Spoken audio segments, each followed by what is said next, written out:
Before we go ahead and move on, just want to take another quick timeout and welcome you to the video. Got some lines and personal leans out for Tuesday's MLB baseball action. Happy Tuesday to you. Hopefully you guys had a great start to your week.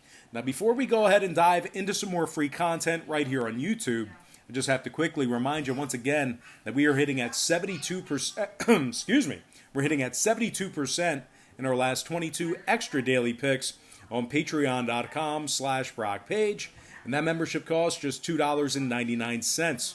We're also hitting at 72% in our last 18 NBA tier package plays on that site as well.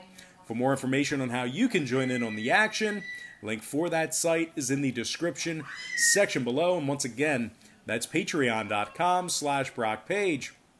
And moving on, we're going to take a look at the Rays Mets, 6:37 p.m. Eastern start time. The Rays are minus 135, total 7.5 runs. And if you like the Mets in an upset at home, they're plus $1.15 on the money line. Seth Lugo for the Mets, Blake Snell for the Rays. Snell's 4-1 on the season with a 3.05 ERA. He struck out 54 batters in over 44 innings of work, and he's got a whip of just 1.15. Tampa's won 6 out of their last 8 ball games where Snell makes the start. The Rays pitching staff ranks in the top 10 in fewest runs allowed per contest, top 10 in most strikeouts. Now the Rays' magic number is 1 right now, as they are currently 17 games above 500. Brandon Lau leads the club in hits, homers, and RBI.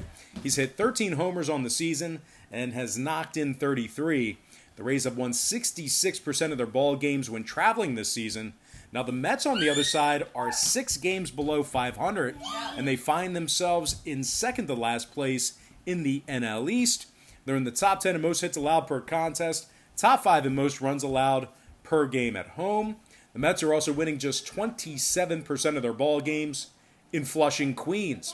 Seth Lugo is just 2-3 on the season and has a 4.34 ERA. Now total-wise, 8 out of the Mets' last 11 ball games against the Rays got over the posted total. The Mets were also 7-2 to the over in their last 9 meetings with the AL East. Meanwhile, on the other side, 80% of Blake Snell's starts this season got over the line himself. Plenty of run support for Snell.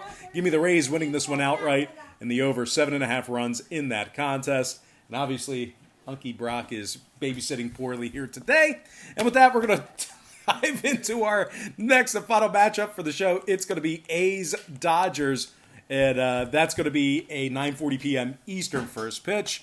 Dodgers are minus 155, totals 9. Frankie Montas for the A's, Dustin May for the Dodgers. Now, May struck out 34 on the season. He's got a 2.68 ERA. He's also got a 1.09 whip through 47 innings pitched. The Dodgers have won 6 out of their last 9 ball games where Dustin made the start. LA also has the most wins in the majors right now, 38-16 on the season, 704 win percentage. The Dodgers are in the top 3 in scoring, top 10 in hits. Mookie Betts leads the club in hits, homers, and RBI. Betts has hit 16 homers and knocked in 39 on the season. Betts is actually tied for 3rd in the league in home runs. Now, the Dodgers also rank in the top 3 in fewest runs allowed per contest, and they've won 12 out of their last 15 home games. They are taking on an Oakland club who's got Frankie Montas on the bump for him here tonight. Now, Frankie